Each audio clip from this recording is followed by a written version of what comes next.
ঘটনা ঘটতেছে আর বারবারই ক্ষমা করা হচ্ছে। ক্ষমা করা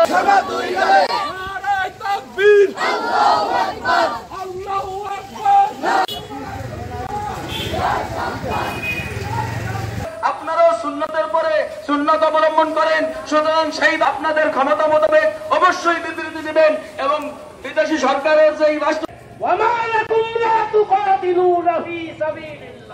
আল্লাহর দ্বীনের বিরুদ্ধে নাস্তিকরা কথাবার্তা বলে নবীর বিরুদ্ধে, আর তোমরা অস্ত্র সম্পর্ক বন্ধ করে দে। জনগণকে লক্ষ্যে সরকার না করবে, আমরা পথে নাম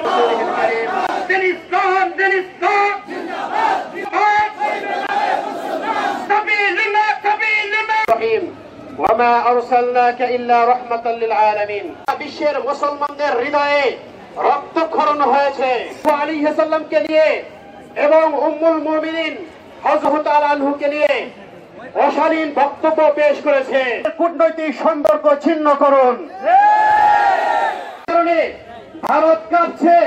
ঠিক সেই মুহূর্তে মুর্শিদপুরে বারবার এই ঘটনা ঘটতেছে, আর বারবারই ক্ষমা করা হচ্ছে।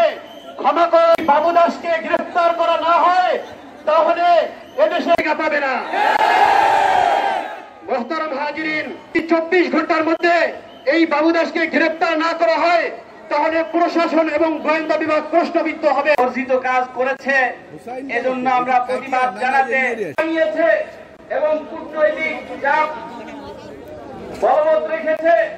আমাদের হোক এবং ভারত সরকারকে কূটনৈতিক ভাবে চাপের মুখে হয় এবং এইরকম ধৃষ্টতা কোন ধর্ম সম্পর্কে কোন করে না, তাদের দেবতাদের উপর আঘাত করে না, কিন্তু তারা কেন সমস্ত মুসলিম রাষ্ট্রের ভিতরে চাপ দিক। আমরা এই সংগ্রামী তাওহীদি জনতা বিসমিল্লাহির রহমানির রহিম। আমার নবী মুহাম্মদ রাসূলুল্লাহ সাল্লাল্লাহু আলাইহি ওয়াসাল্লাম উম্মুল মুমিনিন হযরত আয়েশা ভারতে নরেন্দ্র মোদীর বিজেপি প্রতিবাদে গোপালগঞ্জে